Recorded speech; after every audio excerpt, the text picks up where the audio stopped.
House of M के last episode में हमने देखा कि किस तरह सारे एक्समैन और एवेंजर्स वगैरह जो बच्चे कुछ हैं वो मिलके हाउस ऑफ एम के घर में घुस चुके हैं और वहाँ पे बहुत जबरदस्त हमला कर रहे हैं क्योंकि उनके पास ये एक आखिरी चांस है दुनिया को बचाने के लिए।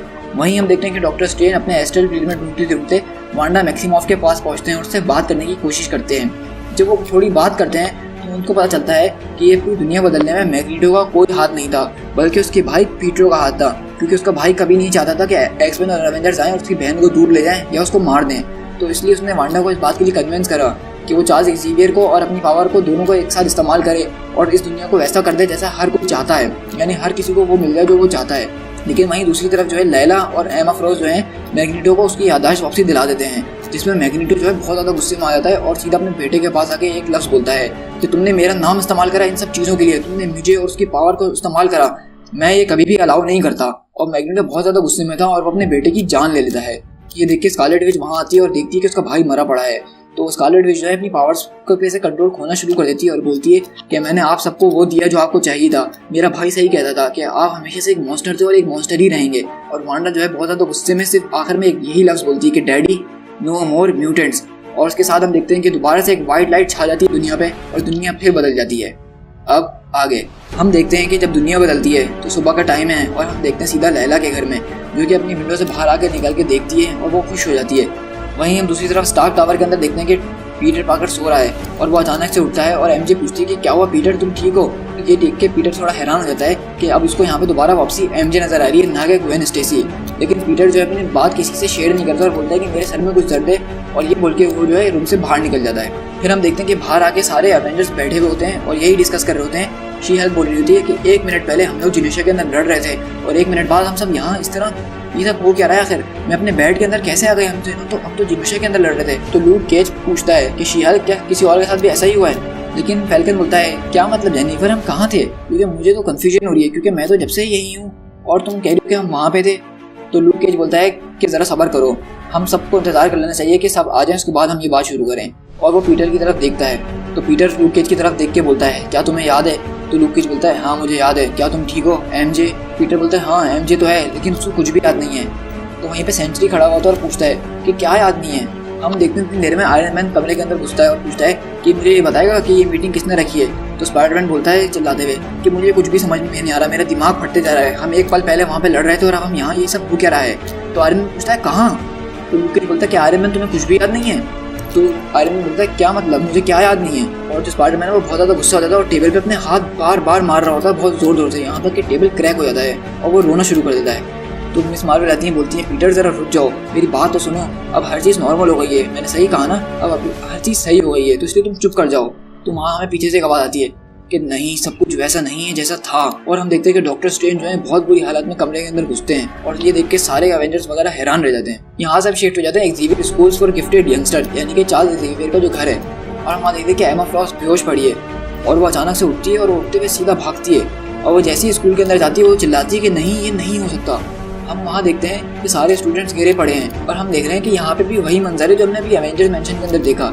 हम देख रहे हैं कि बहुत सारे बच्चे जो हैं बेहोश होकर गिर गए हैं। तो किटी प्राइड बोलती है कि उसने आखिरी बार यही बोला था कि नो मोर म्यूटेंट्स, और मेरे ख्याल में इसी का असर है। तो ये सारे बच्चे जो हैं बेहोश हो रहे हैं और हमें पता लगता है कि बहुत सारे बच्चे जो है अपनी पावर्स खो चुके हैं, यानी म्यूटेंट एबिलिटीज खो चुके हैं। साइक्लॉप्स और नाइट क्रॉलर इसी बात पे बहस कर रहे हैं कि हम कुछ देर पहले वहाँ थे तो अभी एक पल में यहाँ कैसे आ गए, लेकिन हम वहीं क्लॉसस को देखते हैं कि उसको कुछ भी याद नहीं है इस बारे में। वहीं पे एमा बोलती है कि नो मोर म्यूटेंट्स। साइक्लॉप्स बोलता है लेकिन मेरे पास तो मेरी पावर्स अभी भी हैं और तुम्हारे पास भी तुम्हारी पावर्स अभी भी हैं। साइक्लॉप्स को अचानक से ख्याल आता है और वो चिल्लाता है अरे हाँ लोगन, हमें जाके पता लगाना होगा कि लोगन कहाँ है। अगर लोगन ने अपनी एबिलिटीज खो दी तो उसके अंदर का एडिमेंटियम उसकी जान ले लेगा, हमें उसको फौरन ढूंढना होगा। तो नाइट क्रॉलर बोलता है हाँ ये तो मुझ पर छोड़ दो, मैं जाके देखता हूँ कि वुल्वरीन कहाँ पे है। हम देखते हैं नाइट क्रॉलर जो है जल्दी जल्दी टेलीपोर्ट होकर पूरे मेंशन के अंदर देख रहा होता है कि वुल्वरीन कहाँ है और हम वो देखता है कि वुल्वरीन जो है बाहर एक गार्डन के अंदर पड़ा हुआ है। नाइट क्रॉलर आता है और लोगन को उठाता है और बोलता है कि लोगन उठो। लोगन उठता है और उसकी आंखें खुली की खुली रह जाती हैं और वो एक लफ्ज़ बोलता है कि मुझे सब याद आ गया, मेरे पूरी की पूरी ज़िंदगी, मुझे हर एक चीज़ याद आ गई। क्योंकि हमें पता है कि वुल्वरीन के पास उसकी पूरी मेमोरीज नहीं थी, लेकिन हमने देखा कि इस इवेंट के बाद वुल्वरीन जब उठा है तो उसके बाद उसकी ज़िंदगी भर की मेमोरीज वापसी आ गई हैं। हम देखते हैं कि सारे बच्चे जो है एमा फ्रॉस्ट कर रहे हैं क्योंकि इस वक्त वो वहाँ की लीडर है, लेकिन एमा फ्रॉस्ट जो है किसी की बात नहीं सुन रही और सीधा सेलिब्रो की तरफ भागती है और सेलिब्रो का यूज़ करती है। और वो यूज़ करते हुए ये भी बोल रही थी कि प्लीज़ ऐसा ना हो, प्लीज़ ऐसा ना हो। लेकिन जब वो सेलिब्रो का नज़ारा दिखती है तो उसकी आंखों से सिर्फ आंसू गिर रहे होते हैं। और हम देखते हैं बीस्ट और साइक्लॉप्स कमरे के अंदर आते हैं और साइक्लॉप हैरान हो जाता है और वो पूछता है एमा क्या सच में ये है।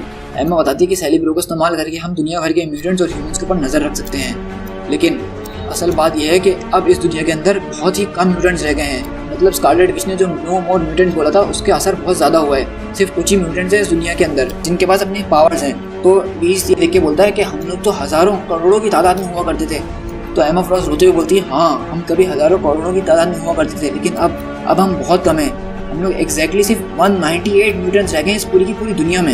ये देख के बीस्ट और साइक्लॉप्स बिल्कुल हैरत में आ जाते हैं कि कहीं वो लोग हजारों और लाखों की तादाद में म्यूटेंट्स हुआ करते थे दुनिया में, अब वो सिर्फ 198 म्यूटेंट्स रह गए हैं। तो बीस्ट चिल्लाते हुए बोलते हैं एक्सेवियर, एमा एक्सेवियर को ढूंढो।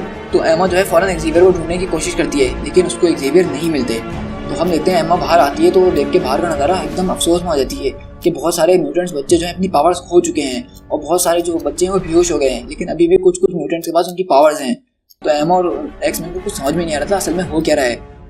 फिर हम पीछे देखते हैं कि वहाँ पे म्यूटेंट में पावर खोने वालों में से सिर्फ यही कुछ लोग नहीं है, बल्कि आइस मैन जो है जो कि एक ओमेगा लेवल म्यूटेंट था वो भी अपनी पावर्स खो चुका है। ये देखने के बाद साइक्लोप बोलता है नहीं बॉबी तुम भी नहीं। उसके बाद हम देखते हैं कि हर न्यूज़, हर चैनल, हर टीवी पे सिर्फ एक ही खबर आ रही होती है कि हमें दुनिया भर से खबर मिल रही है कि दुनिया भर के म्यूटेंट जो है अचानक से गायब हो गए हैं। क्या ये किसी टेररिस्ट ऑर्गेनाइजेशन का काम है या फिर जो उन्होंने सेंट्रल्स बनाए उन्होंने ये करा है?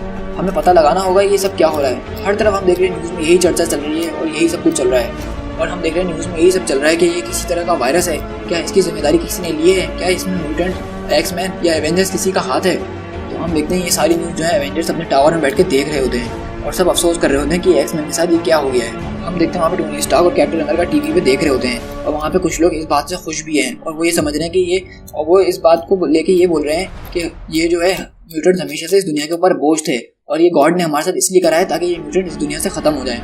तो कैप्टन अमेरिका बोलते हैं कि टीवी को फौरन बंद कर दो, मुझे अब ये और नहीं सुनना है। तो आयरन बोलता है मुझे समझ में नहीं आ रहा कि मैं क्या कहूँ, क्योंकि मेरे पास मेरे डेटा में कुछ भी कलेक्शन नहीं है हाउस ऑफ एम के रिलेटेड किसी भी चीज़ का। कैप्टन अमेरिका बोलते हैं सिर्फ तुम ही नहीं, मुझे भी कुछ याद नहीं इस बारे में, लेकिन ये लोग जो बोल रहे हैं इसमें कुछ ना कुछ सच्चाई तो होगी।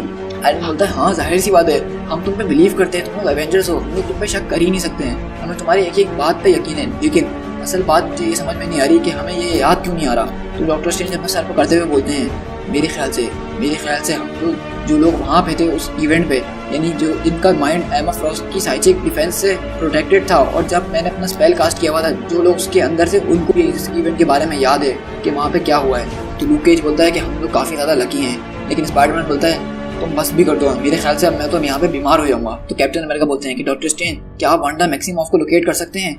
तो मिस मार्वल बोलती हैं हाँ आप जरूर उसको लोकेट कर सकते हैं, क्योंकि आपने एक दफ़ा बोला था कि मैजिक जो है पैटर्न बनाता है। तो डॉक्टर स्ट्रेंज बोलते हैं हाँ मुझे पता है कि मैप, लेकिन मैंने यहाँ आने से पहले वांडा मैक्सिमॉफ को बहुत बार ढूंढने की कोशिश करी, लेकिन मुझे वो कहीं नहीं मिली।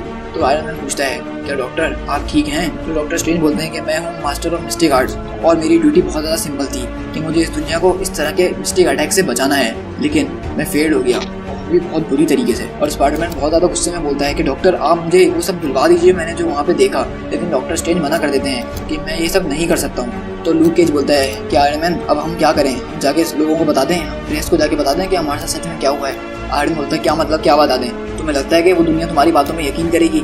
ये बात जो है हमें अपने हाथ तक ही रखनी होगी, हम ये किसी के साथ शेयर नहीं कर सकते हैं। तो वहाँ पे जारवेस आता है और बोलता है कि सर आपको ये देखना चाहिए। आयरन बोलता है हाँ मैं देख रहा हूँ। तो कैप्टन अमेरिका बोलते हैं क्या? आयरन बोलता है कि एवेंजर्स मैंशन के अंदर कोई है। हम देखते हैं कि जो एवेंजर्स मैंशन जो कि जल के खत्म हो गया था, वहाँ पे आयरन मैन अपनी टीम को लेके पहुंचता है और आयरन मैन यहाँ पे किसी को ढूंढ रहा होता है। तो हम वहाँ देखते हैं सामने जब सारे एवेंजर्स आ जाते हैं कि वहाँ पे हॉकआई का यूनिफॉर्म और उसके बो और एरोस लटके हुए होते हैं। ये देख के मिस मार्वल पूछती हैं कि कैप्टन इसका क्या मतलब है, क्योंकि हमें पता है इस वर्ल्ड के अंदर हॉकआई मर गया था, लेकिन अब हॉकआई जो है वापसी आएगा आगे जाके, ये हमें उसका ईस्टर एग दिखा था। उसके बाद हम यहाँ से शिफ्ट होते हैं जिनोशा के अंदर, जहाँ मैग्नीटो जो है अकेला अपने खंडरों के अंदर घूम रहा है और वो अपनी पावर्स यूज़ करने की कोशिश कर रहा है, लेकिन नहीं, अब यहाँ पे मैग्नीटो की पावर्स भी जा चुकी हैं और वहाँ मैग्नीटो अपने घुटने टेक के रोने बैठ जाता है और पीछे से आवाज़ आती है कि कहाँ है वो मैग्नस। और हम देखते हैं वुल्वरीन और एक्समैन जो है मैग्नस के पास आए हुए होते हैं उससे पूछने के लिए। और वुल्वरीन बहुत ज़्यादा उससे अपने क्लॉज निकालता है और मैग्नीटो के गले पर रख के बोलता है कि बताओ कहाँ है तुम्हारी बेटी, मुझे बताओ जल्दी से। और वुल्वरीन बोलता है हाँ तुमने अपनी पावर्स खो दी ना, अब तुम मेटल को और कंट्रोल नहीं कर सकते हो ना, लेकिन मैंने अपनी पावर्स नहीं खोई हैं, इसलिए इससे पहले कि मैं तुम्हारी गर्दन धड़ से अलग कर दूं, बताओ कहाँ है तुम्हारी बेटी। लेकिन एमा फ्रॉस्ट बोलती है कि वुल्वरीन उसको छोड़ दो, उसको कुछ भी नहीं पता है, वो सच कह रहा है। तो वुल्वरीन बोलता है कि इस औरत ने आज तुम्हें बचा लिया है, वरना आज तुम्हें मुझसे कोई नहीं बचा पाता। तो किटी प्राइड बोलती है कि गाइस इसने ये सब नहीं करा था और हमें ये बात पता है। और वुल्वरीन हंसते बोलता है हाँ मुझे पता है ये सब इसने नहीं किया, लेकिन इसने पहले जो सब किया है उसके लिए डिजर्व करता है कि ये सारी जिंदगी इस तरह एक सेपियन लाइफ गुजारे बगैर अपनी पावर्स के। और हाँ, जब हम तुम्हारे बच्चों को ढूंढेंगे, जो कि हम जरूर ढूंढेंगे, और मैं जब उनसे मिलूंगा तो मैं तुम्हारा हाय उनसे जरूर कह दूंगा। और हम देखते हैं कि एक्समैन जो है मैग्नीटो को वहीं पे ऐसे ही छोड़ के चले जाते हैं। फिर यहाँ पे जो है स्टोरी के हम एंड की तरफ जा रहे हैं और वहाँ पे हम देखते हैं कि टेलीविजन के ऊपर डॉक्टर हैंक पिम से इस बारे में पूछा जा रहा है कि आपकी क्या राय है, ये जो म्यूटेंट्स हादसा हुआ है। तो डॉक्टर हैंक पिम जो है मीडिया से बात करते हुए बड़े अच्छी तरीके से हमें ये बात समझाते हैं कि ये असल में हुआ क्या है और उनके हिसाब से क्या हुआ है, क्योंकि हाउस ऑफ एम के टाइम पे वो नहीं थे। लेकिन वो ये हमें बताते हैं, सबसे पहले तो वो ये बोलते हैं कि मुझे बहुत ज़्यादा अफसोस है कि मेरे म्यूटेंट साथियों के साथ जो हुआ है, इनके साथ जो भी हुआ ये नहीं होना चाहिए था। मैं उनको दिल से अपना भाई और बहन मानता था और ये जो है इनके साथ बहुत ज़्यादा बुरा और इनके साथ बहुत ज़्यादा गलत हुआ है। इसके पीछे जो कोई भी है उसने बहुत ज़्यादा गलत किया है। लेकिन ज़रा हम एक मिनट के लिए सोचें कि हमारे इकोसिस्टम पे इसका क्या इफेक्ट होगा, क्योंकि हमारे नेचुरल ऑर्डर का जो एवोल्यूशन था इन स्पीसीज की वजह से चल रहा था। मतलब ह्यूमंस और म्यूटेंट्स दोनों साथ में थे तो ये इकोसिस्टम चल रहा था। लेकिन अभी कुछ देर पहले हमने देखा कि एक स्पीसीज को इस तरह से इतने बड़े स्केल पे ऑल्टर कर दिया, यानी कि हमारा प्लेनेट जो है एक तरह से चेंज कर दिया गया है एकदम अचानक। हम यहाँ पे कितने लोगों की बात कर रहे हैं, हजारों, लाखों या करोड़ों। वो जितने भी म्यूटेंट थे उनमें से हर एक म्यूटेंट जो था किसी न किसी किस्म की एनर्जी को कंट्रोल करता था और वो किसी न किसी एनर्जी का सोर्स था। क्योंकि हम जानते हैं कि कुछ म्यूटेंट जो है वो एटमॉस्फेयर को कंट्रोल कर सकते थे, कुछ एनर्जी प्रोजेक्ट कर सकते थे, कुछ एनर्जी एब्जॉर्ब कर सकते थे, कुछ मैग्नेटिक फील्ड्स को कंट्रोल कर सकते थे और यही सब मिलकर एक इकोसिस्टम बनाते थे। और ये सब एकदम अचानक सब गायब हो गया। तो मेरे कहने का ये मतलब है कि ये एनर्जी जो कि थाउजेंड्स ऑफ म्यूटेंट्स की एनर्जी है वो इस तरह गायब नहीं हो सकती है। तो मेरी बात का जो पॉइंट है वो दरअसल ये है कि इतने सारे म्यूटेंट्स, हजारों करोड़ों म्यूटेंट्स की पावर अचानक गायब हो गई और ये इस तरह से गायब नहीं हो सकती है। तो मेरा सवाल ये है कि ये सारी की सारी पावर गई तो गई कहाँ। हैंक पिम के इन बातों के साथ साथ हम देखते हैं दुनिया का नज़ारा, जो कि हम देखते हैं कि आहिस्ता आहिस्ता जूम आउट हो रही है। और जब हम दुनिया के बिल्कुल बाहर चले जाते हैं तो डॉक्टर हैंक पिम बोलते हैं कि आपने इसाक न्यूटन का थर्ड लॉ ऑफ फिजिक्स तो सुना होगा, जो कि काफ़ी ज़्यादा मशहूर है कि for every reaction there is an equal and opposite reaction. और मेरा सवाल है ये कि अब इसका रिएक्शन क्या होगा। और हम स्टोरी के एंड में देखते हैं कि अर्थ के ऊपर बाहर एटमॉस्फेयर के एक बहुत बड़ी कलेक्शन ऑफ एनर्जी जो है रिवॉल्व कर रही है। दी एंड। सो गाइस, ये था हमारा हाउस ऑफ एम इवेंट का एंड। हमने ये इवेंट देखा कि ये इवेंट सीधा सीधा कनेक्टेड है मार्वल एवेंजर्स डिसअसेंबल्ड के बाद से, क्योंकि उसके अंदर हमने देखा था स्कारलेट विच अपनी पावर से कंट्रोल करना छोड़ देती है। हमने हाउस ऑफ एम के अंदर देखा कि स्कारलेट विच को जो है एवेंजर्स और एक्समैन मारने के लिए आ रहे होते हैं, लेकिन पीटर जो है उसको बचाने के चक्कर में उसको इस बात के लिए कन्विंस कर लेता है कि वो इस पूरी यूनिवर्स को बदल दे, मतलब इस पूरी रियलिटी को बदल दे। हर किसी को वो दे दे जो उसको चाहिए। और वो इसके लिए चार्ल्स एक्सेवियर के माइंड का इस्तेमाल करते हैं, क्योंकि उनके पास दुनिया में सबसे ज़्यादा पावरफुल माइंड है। वो हर किसी की थॉट्स को फौरन पढ़ सकते हैं। तो स्कारलेट ने उनका माइंड इस्तेमाल करा ताकि वो पता लगा सके कि सबको क्या क्या चीज़ें चाहिए, और पीटर की मदद से और उसने अपनी मदद से इस पूरी की पूरी रियलिटी को बदल दिया था। लेकिन उस रियलिटी के अंदर भी हमने कुछ चीज़ें देखी। आप जितने भी बड़े मैजिशियन बन जाए, आप जितने भी बड़े म्यूटेंट, आपके पास जितनी भी बड़ी पावर आ जाए, लेकिन आप कभी भी गॉड नहीं बन सकते, क्योंकि गॉड और एक इंसान में यही फ़र्क है कि गॉड कभी गलती नहीं करता और ह्यूमन कहीं ना कहीं गलती कर देता है। और स्कारलेट ने यही गलती करी थी कि उसने एक बच्ची लाइला मिलर को छोड़ दिया था, जो कि सबकी मेमोरीज को इस तरह वापसी ला रही थी। और हमने देखा कि वुल्वरीन का दिमाग जो है बहुत ज़्यादा पावरफुल है कि उसके ऊपर इस रियलिटी का भी असर नहीं किया, इसलिए उसको वो बातें याद तो रहीं, लेकिन इसके साथ साथ उसको वो सारी बातें भी याद आ गई जो उसके साथ ज़िंदगी भर में हुई। तो यहाँ पर वुल्वरीन को अपनी मेमोरीज भी मिली। और हमने देखा कि बहुत सारे लोग इस रियलिटी से ना खुश थे और कुछ लोग खुश भी थे, लेकिन असल में बात तो यह है कि ये रियलिटी कभी सच में थी ही नहीं, तो इसलिए उनको इसको रोकना ज़रूरी था। इस चीज़ में कामयाब तो हो गए, लेकिन मांडा ने जाते जाते अपने 3 लफ्ज़ बोल दिए कि नो मोर म्यूटेंट्स, जिसकी वजह से दुनिया वैसे तो हो गई जैसे वो पहले हुआ करती थी। लेकिन अब हम देख रहे हैं कि चार्ल्स एक्सेवियर इस दुनिया से गायब हैं, जो कि अभी तक एमा फ्रॉस्ट को नहीं मिले हैं, जिसको एमा फ्रॉस्ट ने सेलिब्रो की मदद से ढूंढने की कोशिश करी, लेकिन उसको फिर भी चार्ल्स एक्सेवियर नहीं मिले हैं। और इसके अलावा इस दुनिया में म्यूटेंट्स जो कि लाखों करोड़ों हुआ करते थे, अब से 198 म्यूटेंट्स रह गए हैं। अब मैंने यहाँ पे जब म्यूटेंट्स की बात करी तो मैं आपको ये भी बता दूँ, आपको याद होगा कि कुछ टाइम पहले जब मैंने मार्वल की सिविल वॉर सीरीज शुरू करी थी, उसमें हम देखते हैं कि टोनी स्टार्क एमा फ्रॉस्ट के पास उनकी मदद मांगने के लिए आता है, लेकिन एमा मना कर देती है कि हम अपने बच्चों को इस तरह से इस लड़ाई में आगे नहीं लाएंगे। तो इसकी यही वजह है। अब आप देखें, अब आपको एक स्टोरी बनते हुए नजर आ रही है, एक बड़ा स्टोरी आर्क नजर आ रहा है कि एमा ने टोनी स्टार्क को उस वक्त इसलिए मना करा था अपने म्यूटेंट्स बच्चे देने के लिए, क्योंकि अब दुनिया में सिर्फ 198 म्यूटेंट्स ही रह गए हैं और उनके हिसाब से कैप्टन और आयरन मैन की जंग में वो अपने 198 म्यूटेंट्स को दांव पे नहीं लगा सकते थे। यही वजह थी कि एमा फ्रॉस्ट ने साफ मना कर दिया था और एक्समैन सिविल वॉर की लड़ाई से दूर थे। और मैं ये भी बता दूं कि इस स्टोरी के एंड तक भी थॉर जो है अर्थ पे नहीं आया। थॉर जो है अभी भी एसगार्ड में अपनी लड़ाई में मसरूफ है। और इसके बाद का जो इवेंट है वो मार्वल सिविल वॉर का इवेंट था, जो कि मैं अपने चैनल पे पहले ही शेयर कर चुका हूँ। तो आप अगर वो इवेंट देखेंगे तो आपको उसके अंदर की बहुत सारी छोटी छोटी बातें इससे जुड़ते हुए नजर आ रही होंगी। स्टोरी के एंड की तरफ अगर हम बात करें तो हमें पता चला कि स्कारलेट विच अभी तक गायब है, लेकिन हमने एक औरत को देखा था लास्ट में जो कि रेड कलर के कपड़ों में थी और वो एक अननोन जगह पे थी। तो हो सकता है वही स्कारलेट विच हो और उसके पास उसकी भी पावर्स चले गई हो, कुछ भी हो सकता है, क्योंकि उसने खुद बोला था नो मोर म्यूटेंट्स। तो हो सकता है कि उसकी पावर्स भी चले गई हो। ये बात तो हमें आगे जाके पता चलेगी, लेकिन मेन बात यह है कि जब डॉक्टर हैंक पिम बता रहे होते हैं इस दुनिया में कि ये सारी की सारी एनर्जीज जो म्यूटेंट्स की बॉडी में हुआ करती थी वो अचानक से गायब हो गई, तो उनका सवाल ये था कि ये गायब हो गई कहाँ। और वो ये भी बोल रहे थे कि हर एक्शन का कोई ना कोई रिएक्शन होता है, तो जब इतना बड़ा एक्शन हुआ है तो उसका रिएक्शन क्या होगा। तभी हम देखते हैं कि अर्थ के ऊपर एक कलेक्टिव एनर्जीज घूम रही होती हैं, और मैं आपको बताता चलूँ कि वो एनर्जी जो है वो सारी म्यूटेंट्स पावर हैं जो कि इन लोगों से निकाली गई हैं, और आगे जाके वो एनर्जी जो है अर्थ के ऊपर लैंड करेगी और एक म्यूटेंट के अंदर घुस जाएगी।